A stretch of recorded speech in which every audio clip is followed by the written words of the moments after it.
What's your favorite board game? Have you ever played a board game in English? You'll learn some vocabulary that will help you play board games, and we'll tell you our favorite games. Welcome to Aprender Inglés con Reza y Craig.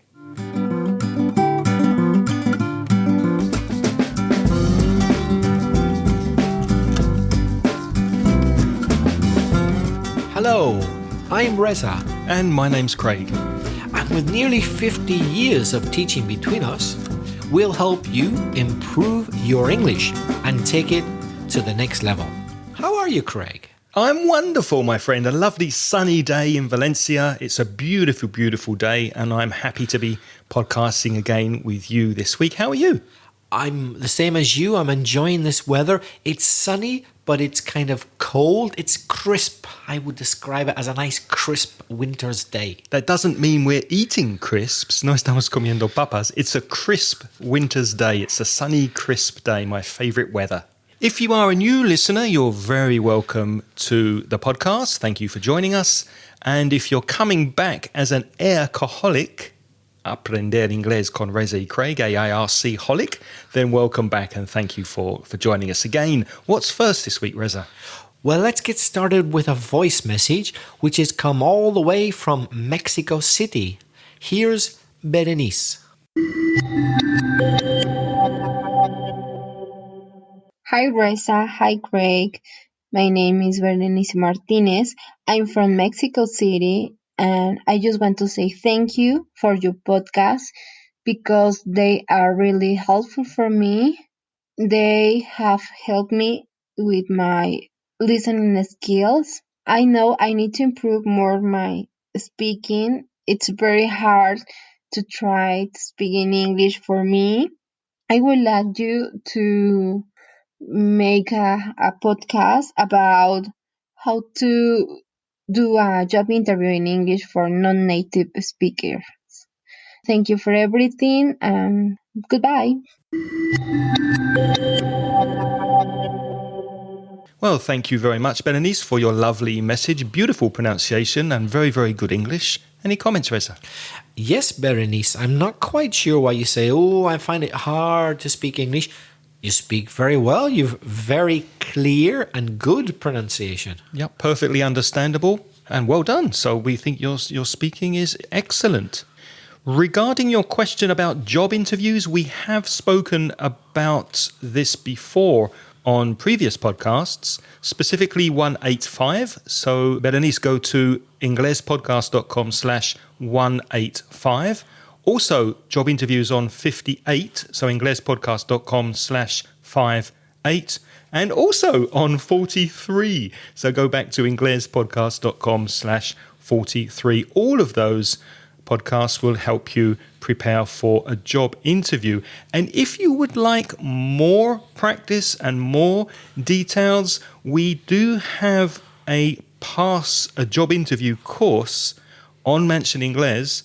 It's €12, and you can find it at store.mansioningles.net. It's called How to Pass a Job Interview. And of course, there'll be a link in the show notes to this episode. If you are a Patreon member, you can get that course free.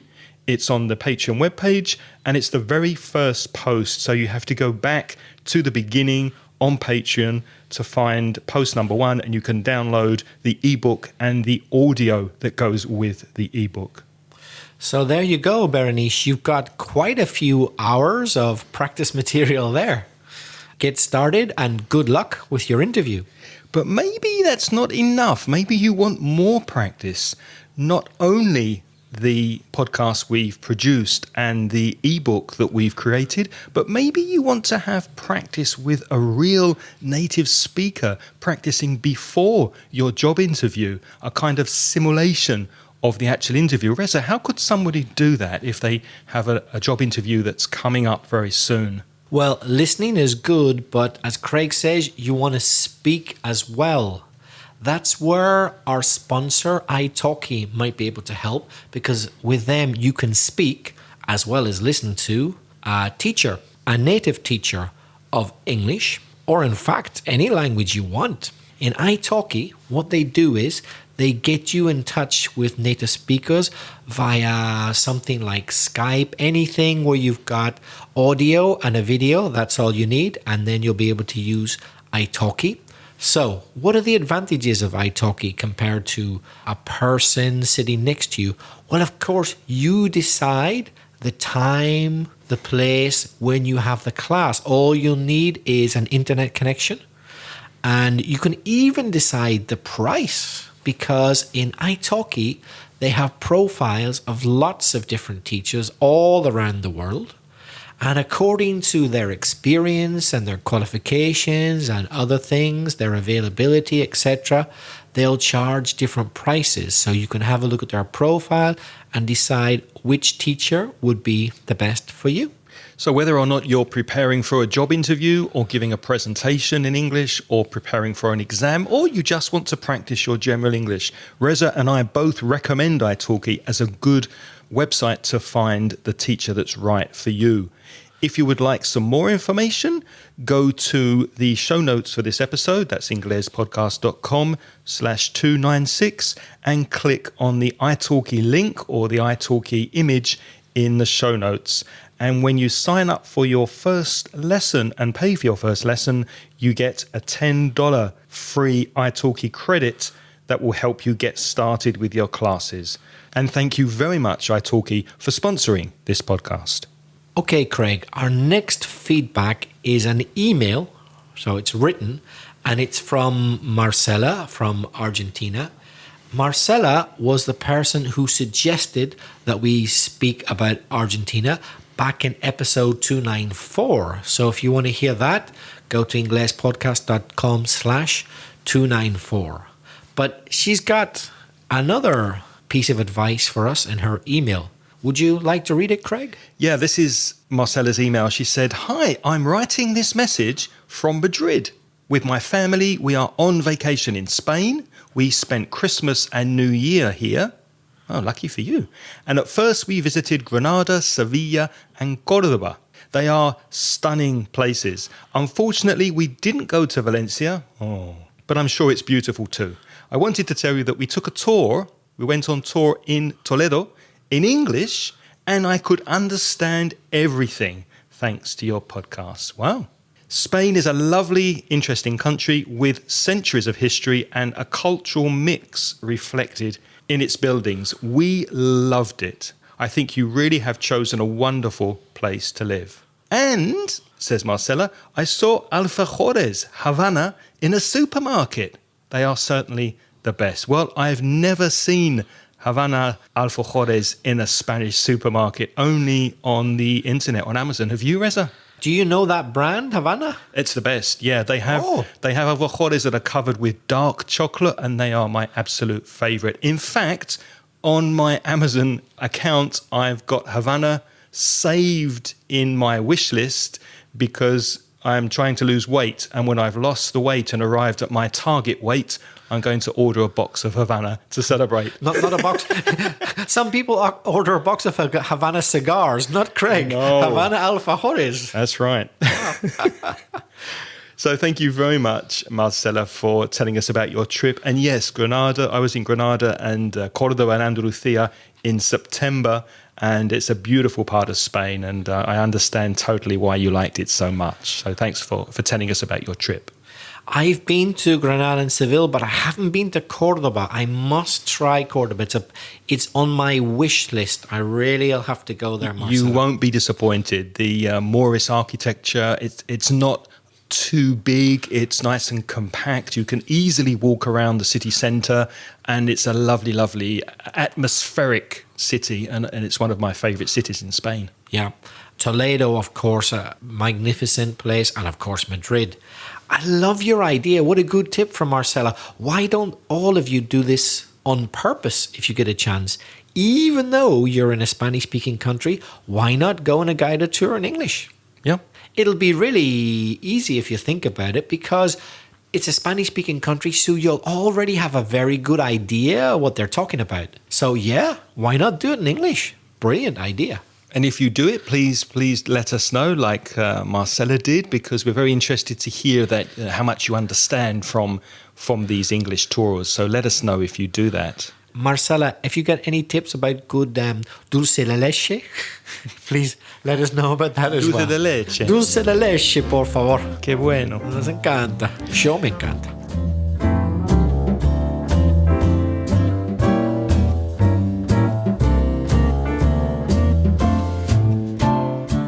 This week, our topic is board games, B-O-A-R-D, board games. And this idea came from our good friend Angelica Bello, who is over there working in the UK.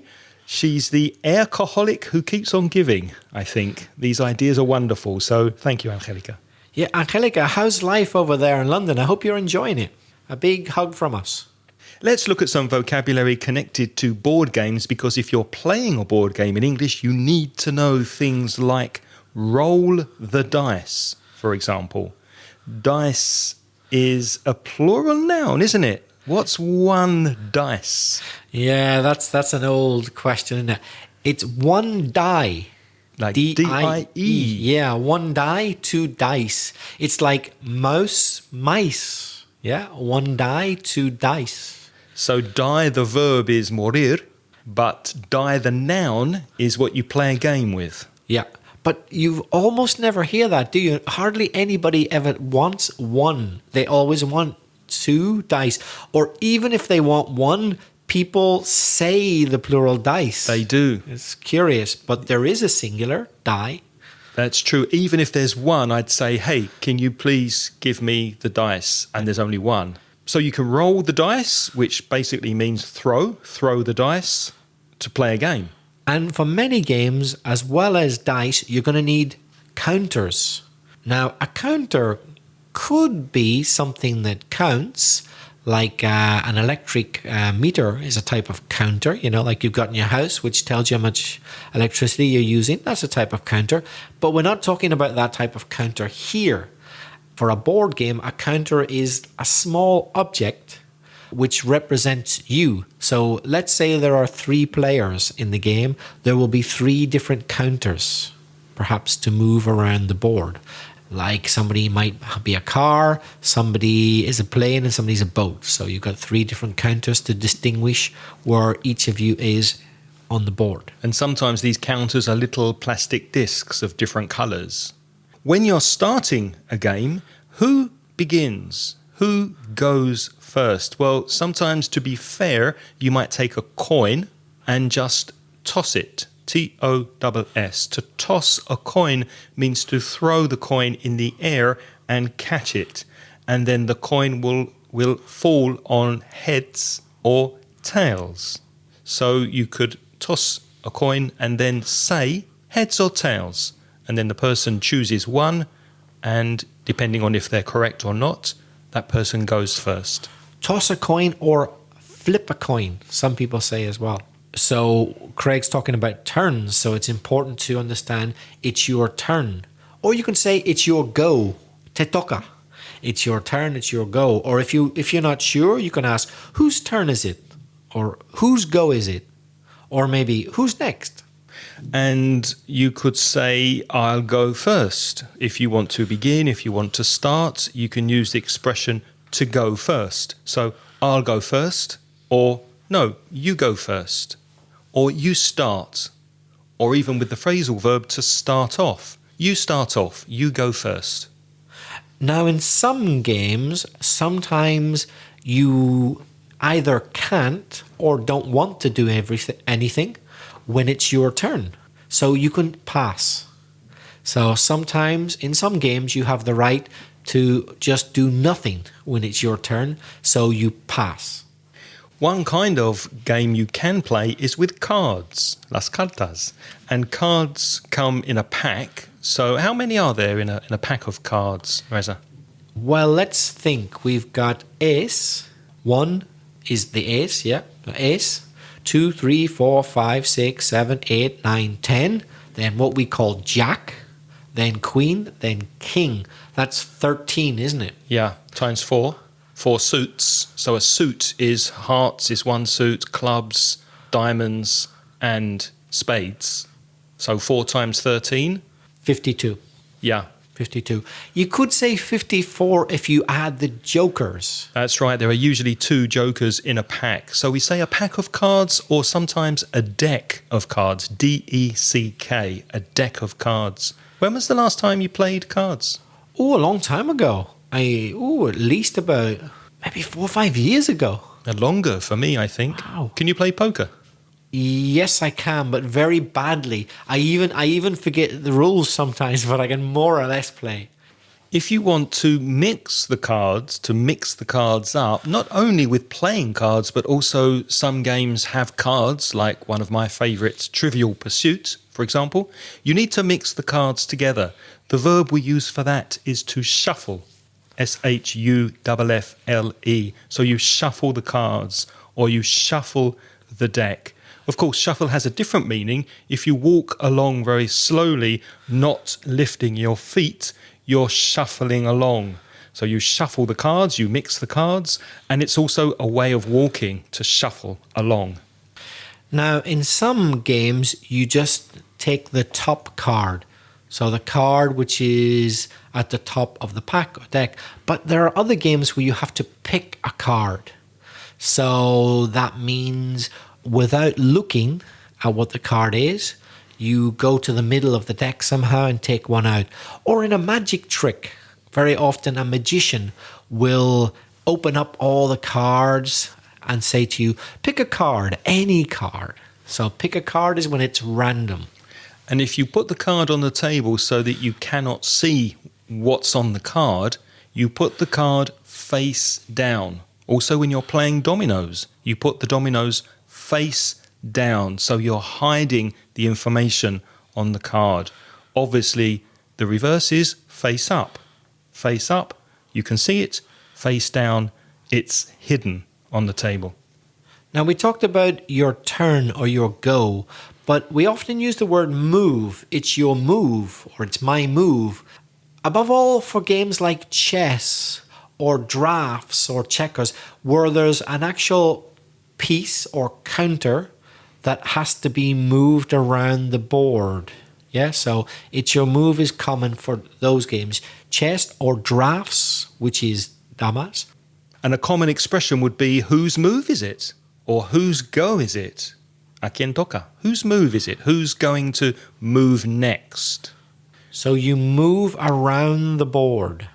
And at the end of the game, you add up the points, because many games have a points system and you need to know maybe who's winning in the middle of the game or who has won at the end of the game.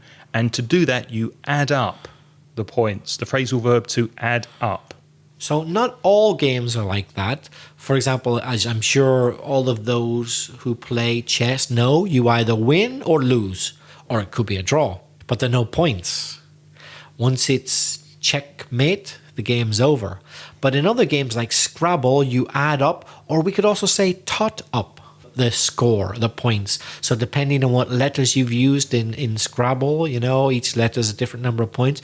You're only going to find out at the end who's won when you tot up or add up the points. And if the players have the same amount of points, you can say that the game is a draw. D-R-A-W. The same as in football or other sports. 2 teams are equal, it's a draw. I mentioned a minute ago Scrabble.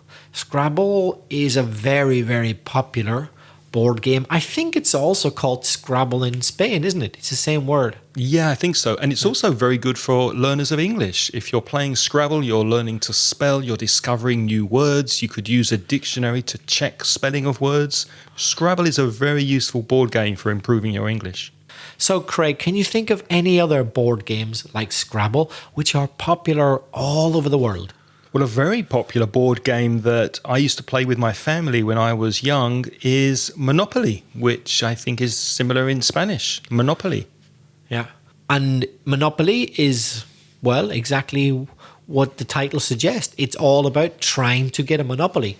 If you end up with a monopoly, or monopolio, you end up owning everything, well, then you win because all the money goes to you.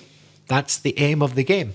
Another game we used to play, Cluedo. Have you ever played Cluedo? That's the murder mystery game where you have to find out who done it. Yeah, I loved that when I was a kid, yeah. I was very, very keen on that. Snakes and Ladders is a game I enjoyed as a boy. Snakes and Ladders. Do they have that in Spain? I'm not sure. You go up the ladder, down the snake, and you have to roll the dice and get to the end without any problems. What about a slightly more modern, actually no, a much more modern invention? It's probably from about the 1960s, I think, or possibly the 1970s. Connect 4. Yeah, I've played that quite a bit. When I was traveling around as a young man, traveling around Asia, there were Connect 4 games on the bar in many pubs and bars around Asia, Thailand, Vietnam, Cambodia. And I remember walking into bars and playing Connect 4 with other people in the bar. It was a very, very common game back in the 80s. Why is it called Connect 4? Because you have different coloured discs or counters, and the idea is you have to put them in the top of the game and get a line of 4 either diagonally, horizontally, or vertically. And if you get 4 in a line, you win. And you can block the other player by putting your colour in the middle. So it's basically a tactical game, not difficult to play, but it passes time. That sounds physically very similar to battleships. Remember that? Yes, where you have to destroy the battleships and the submarines of the other player, but you can't see what's on their side of the board. So you went, instead of putting in counters or discs, you had to pick, you went across horizontally and vertically. So you said something like B6, and to see if your enemy's submarine or battleship was there. And if it was, you've blown it out of the water. Yeah. Exactly. Yeah, I enjoyed that game. Another game I really enjoyed as a young man is backgammon. Backgammon. Yeah, I learned how to play it one day, but then I forgot because I never practiced. Do you remember the rules? I think I do. I probably could play, even though I haven't played for more than 20 years. And I loved it because traveling around again outside of Europe, it's a game that's often played in the street between a couple of old men sitting down on a couple of crates in a marketplace. And it's a game that seems to be on the street a lot, like chess. You see chess being played outside. And I remember traveling around as a young man, seeing people playing backgammon in the street, and it was very atmospheric for that reason. You've got different rows or columns of discs, and you move from one to the other. Isn't that right? Yeah, you've got different tables. There are 4 kind of sections and tables, and you have to get your counters, your pieces, from one side all the way around to the other side. And of course, you can capture your opponent's counter or piece and take it out of the game, and they have to start again from the beginning. And you just keep rolling the dice and counting as you go forward. That's a good game. You can also bet money on it, which makes it more exciting.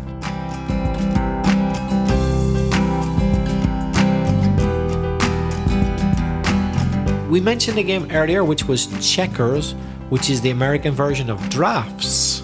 Drafts, which is damas in Spanish. You've got black or white counters or discs, and you move them, isn't it diagonally only in drafts? Yes. I think so. So either on the black squares or the white squares. Yeah. And by jumping over your opponent's counters, you eliminate them. Isn't that right? Yes. And when you get to the opposite side of the board, you can become a king and put one draft on top of the other, and then you can go backwards. You can go the other way. You can move more freely. That's right. Yeah. So in America, they call that checkers. We call it drafts in British English. But there's another game called Chinese checkers, which is different. I used to know how to play that when I was a kid, but it's been so long I've forgotten the rules. But I remember that it was with little balls, isn't it? Kind of little balls or pegs. A peg, P-E-G, is a piece that goes inside the board. And I think it looks like a star, and the star has different colours. And the idea is to get from one part of the star to the opposite part of the star. And you can jump over other pieces, the same as in drafts. Yeah. That's a good game. In drafts or Checkers, as Americans say, it's just a square board, isn't it? But as you say in Chinese checkers, it's a star-shaped. Yeah, Yep. different shape of board, yeah. Another game I'd like to mention, we said before that Scrabble is good for your English. Another game that I would recommend for English is Pictionary. Have you played Pictionary?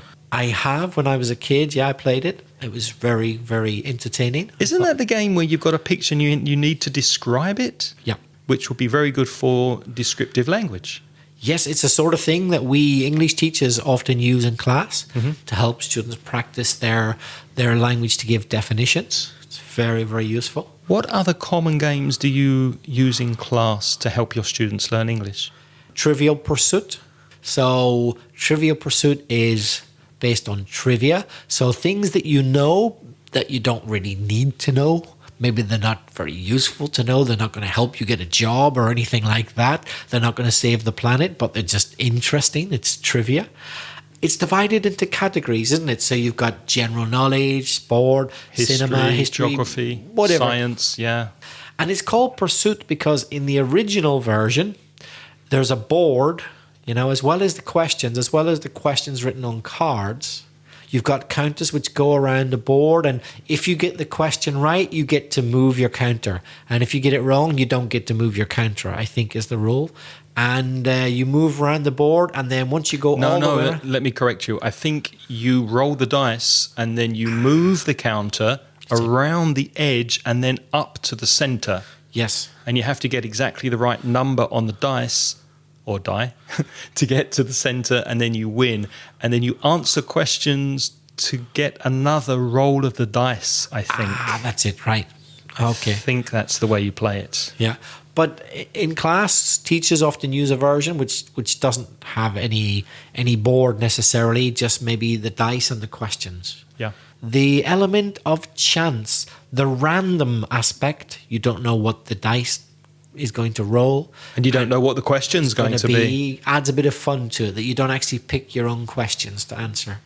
Another game I play quite regularly with my students is dominoes. But instead of using numbers on the dominoes, we use things like phrasal verbs, for example. You have to match the verb with the particle. So if the verb is take, you can match that with off because you take off your jacket. So maybe the particle goes with the verb, maybe it doesn't. And then you build up phrasal verbs with the dominoes. Last week, we played a similar one with gerunds and infinitives. So you have one verb, and then you add another verb to it, and then you have to make a sentence with either the gerund or the infinitive. So I know we have English teachers listening. Those are a couple of ideas if you want to make your own domino cards for your class. Craig, have you ever heard of a game called Mahjong? I have. I know it's Chinese, and I know the pieces in Mahjong are called tiles, Tiles, Mahjong tiles. But I don't know anything more about the game.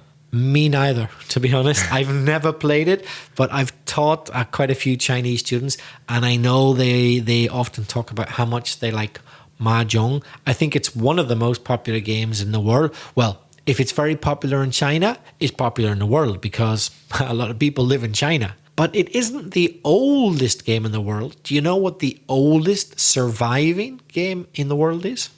I don't, but I'm guessing it's Chinese. What is it? It is Chinese. It's called Go. That's not English go, as in ear. I don't know what it means, but Go in Chinese. How old is it? At least 3,000 years old. And it's still played today. What would you prefer to play, Reza? Computer games or board games? Board games. Computer games bore me, B-O-R-E. I feel bored, B-O-R-E-D, aburrido. Bored, not B-O-A-R-D, board games. I feel bored with computer games quite quickly. I don't know why. They just don't do much for me. What about you? I like computer games, but they're very dangerous for me because I have a very addictive personality, and I'm scared, I'm afraid that if I start playing a computer game, if I buy a games console, I will only play computer games and I'll never do any work. So I'm very, very nervous about jumping in and playing computer games. One last question for you, Craig. You said you like computer games, right? I haven't played many, but the ones I have played look really, really interesting. The graphics are amazing these days. They really look entertaining. Apart from modern computer games where you can invent any story, of course, traditional games such as chess can be played on a computer. And you can play against a computer. So your opponent, we say to play against. Do you think it's harder to beat a computer or a world champion at chess, for example? Oh, that's an easy question to answer. It's harder to beat a computer. These days, with the algorithms and artificial intelligence, a computer can think so many more times quicker than a human being that there's no competition. There's no way a human could beat a computer that's correctly programmed these days. Yes, in fact, there are world champions who are unbeaten. They never, ever get beaten by anybody except a computer. Yeah. So that seems to be true. We're being taken over by technology. And what about you? Do you prefer board games or computer games? What's your preference? And when was the last time you actually played a board game? Remember, board games can be very useful for your English, so why not play them with some friends, maybe English speakers or even Spanish speakers, but only play in English and use the vocabulary in this episode? Reza, how could people contact us if they want to send us a voice message? Well, voice messages are our favorite way. We like voice messages. It's a good chance for you to practice. Send one to speakpipe.com/English podcast. Or, if you want, you could send an email. Yeah, tell us about your favourite game and reach me, Craig at inglespodcast.com or Reza at belfastreza@gmail.com. You could also visit the online store at Mansion Inglés if you'd like to buy an audio course or a course to help you with other aspects of your English. Go to store.mansioningles.net. As always, we'd like to thank all our Patreon sponsors. They're the people who donate. You can do it as little as for $1 per month.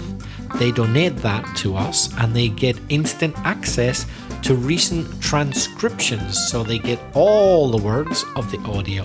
If you're interested in that, go to Patreon, Patreon, patreon.com/English podcast.